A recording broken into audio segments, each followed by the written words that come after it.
The first commercially operated Tupolev Tu-214 is expected to enter service with Red Wings Airlines in 2027, marking an important step in Russia's long-delayed effort to revive large-scale domestic civil aircraft production. The development is becoming a major part of Moscow's post-sanctions aviation strategy, as the country tries to reduce reliance on Western-built aircraft and build a more self-sufficient aviation ecosystem.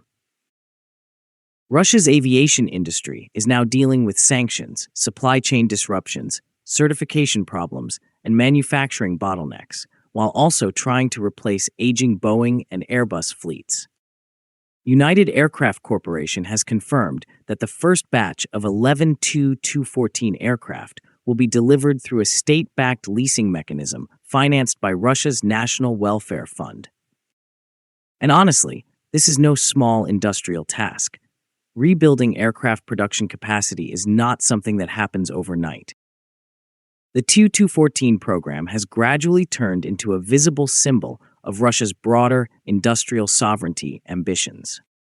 While newer projects like the MC-21 and SJ-100 continue to face delays connected to engine localization and systems replacement, the Tu-214 is increasingly being described by altitude addicts and Russian aviation observers as the only domestically produced medium-haul aircraft that could realistically enter larger-scale production within the next several years.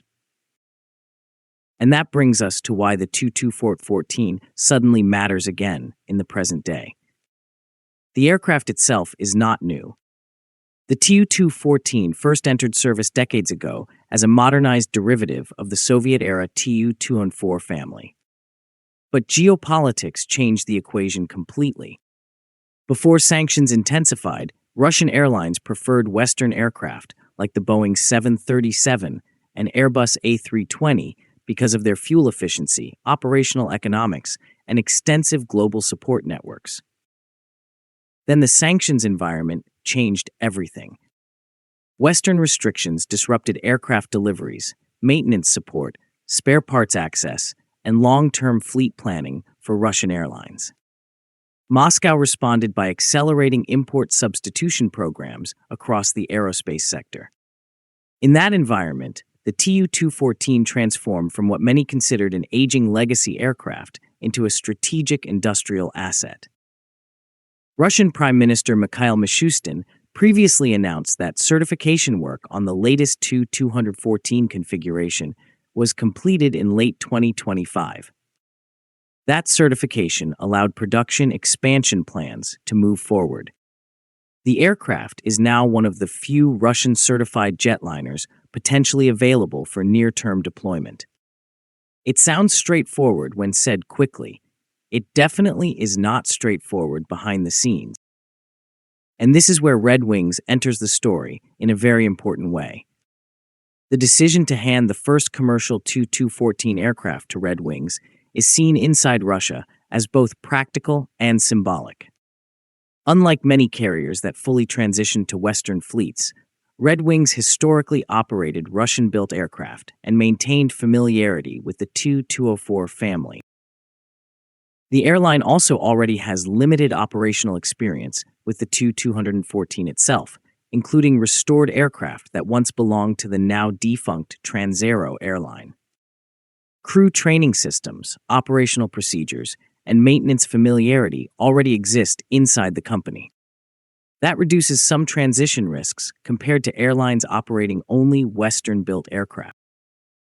Ownership structure matters too. Red Wings operates under Rostec, the giant Russian state technology conglomerate that also controls major aerospace manufacturing assets. That creates tighter coordination between aircraft manufacturers, leasing entities, and airline operators. Basically, everyone is already inside the same larger ecosystem. Russian commentators have described Red Wings as a potential demonstration operator for modern Russian aircraft programs. The airline had also been expected to become a flagship operator for the SJ-100 program, but continuing delays involving engines and import-substituted systems complicated those plans significantly. Interestingly, the Tu-214 revival was not originally supposed to revolve around Red Wings at all. Early plans centered around Aeroflot, Russia's flagship airline.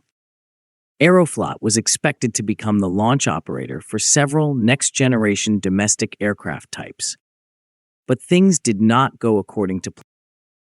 One of the biggest disagreements reportedly involved cockpit crew requirements. Aeroflot wanted a two-person cockpit arrangement similar to modern Western airliners, while the Tu-214 retained a three-person crew setup.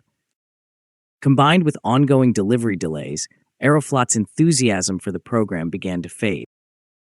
By the middle of 2024, Aeroflot leadership openly indicated that the airline would prioritize the MC-21 instead. That forced Russian aviation authorities and manufacturers to search for another operator willing to support the Tu-214 rollout. Red Wings eventually emerged as the most politically and operationally practical solution. And then there is the manufacturing challenge itself. Despite growing optimism surrounding the Tu-214, enormous production obstacles remain. The aircraft is built at the Kazan Aviation plant, part of the Tupolev organization. For years, the facility produced aircraft at extremely low volumes and often focused on specialized government or military-related variants instead of standardized commercial production. Russian aviation veterans say the plant operated more like a custom workshop than a modern high-volume assembly line. Over time, the factory produced numerous specialized aircraft variants, including airborne command posts, surveillance aircraft, communications platforms, and government VIP transports. That history created serious scaling problems once the government suddenly needed serial production. Russia's earlier aviation development plans envisioned a much faster increase in Tu-214 production. Government targets once anticipated multiple deliveries per year, beginning several years ago. But actual production progress moved far more slowly than expected. Sometimes industrial reality has a habit of ignoring official schedules. Russian sources indicate that only a limited number of aircraft are currently at advanced assembly stages. That raises continuing doubts about whether meaningful serial production can truly begin by 2027. Even so, Altitude Addicts notes that Russian industry insiders continue to insist the situation is gradually improving through infrastructure upgrades, workforce rebuilding, and supply chain stabilization efforts. Another major part of the Tu-214 revival involves import substitution. Russian officials repeatedly emphasize that the upcoming commercial aircraft will use domestically produced systems, replacing foreign origin components. Since the sanctions waves of 2014, and especially after 2022, Russia has accelerated localization efforts involving avionics, navigation systems, inertial systems, and other critical technologies. Some Russian aviation specialists argue that much of this replacement work was already underway long before the latest sanctions intensified. Former civil aviation researchers cited in Russian industry discussions claim the number of foreign systems requiring replacement may have been exaggerated publicly. According to those assessments, many remaining foreign origin components were relatively minor and unlikely to drastically alter aircraft performance once replaced. But import substitution is still technically difficult. Replacing a component is only one step in the process. Every new system integration requires testing, certification, operational validation, maintenance documentation, and long-term supply assurance. Those are exactly the kinds of areas where aerospace projects become slow, expensive, and sometimes painfully complicated. Financial support is also central to the Tu-214 program. Russian authorities are relying on state-backed leasing mechanisms to make the aircraft economically viable for airlines. Under the proposed structure, Russia's Ministry of Finance would use National Welfare Fund resources to finance aircraft acquisitions through leasing entities connected to Rostec. That arrangement allows airlines to access aircraft at heavily subsidized lease rates far below normal commercial financing conditions.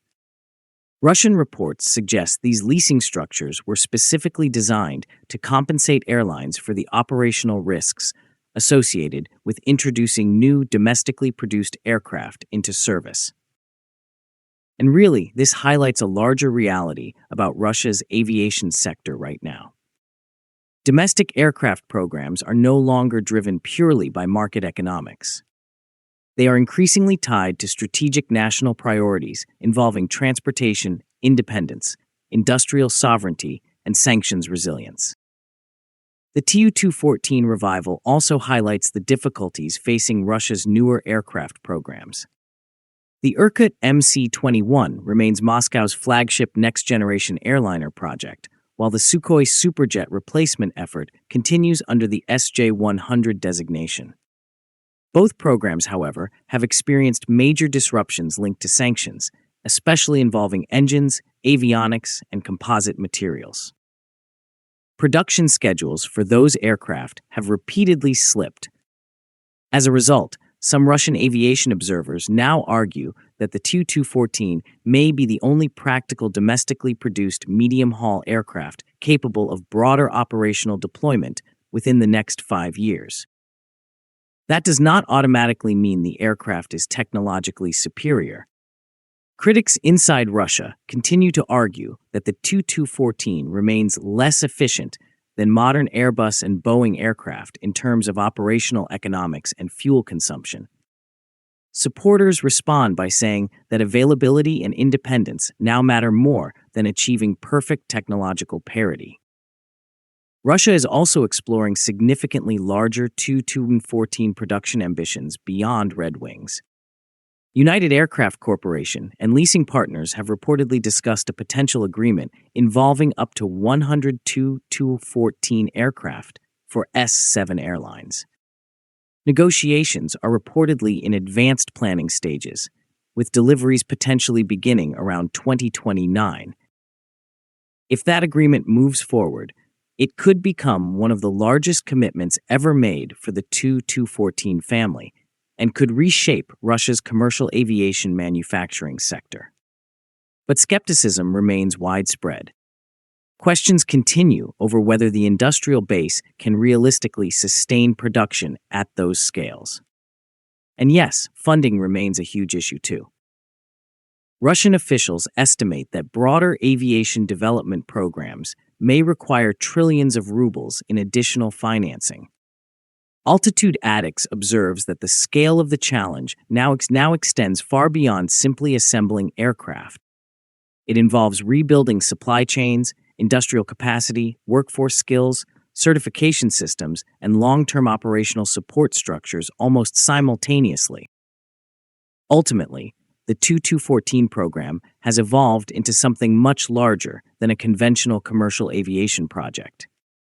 It has become part of Russia's wider effort to preserve an independent aerospace sector under intense geopolitical and economic pressure. For Moscow, success would demonstrate that Russia can rebuild domestic civil aviation capabilities despite sanctions and technological isolation. Failure, meanwhile, would expose the limitations of attempting rapid industrial substitution in one of the world's most technologically demanding industries. Whether the Tu-214 ultimately achieves large-scale commercial success remains uncertain. But for now, the aircraft has become a centerpiece of Russia's aviation survival strategy. It now stands as a bridge between Soviet industrial heritage and a heavily sanctioned future where domestic production is no longer optional, but essential. If you like this video, please like, share, and subscribe the channel. Please also take the channel membership to encourage us. Last but not least, please hype this video if you are watching on a mobile device.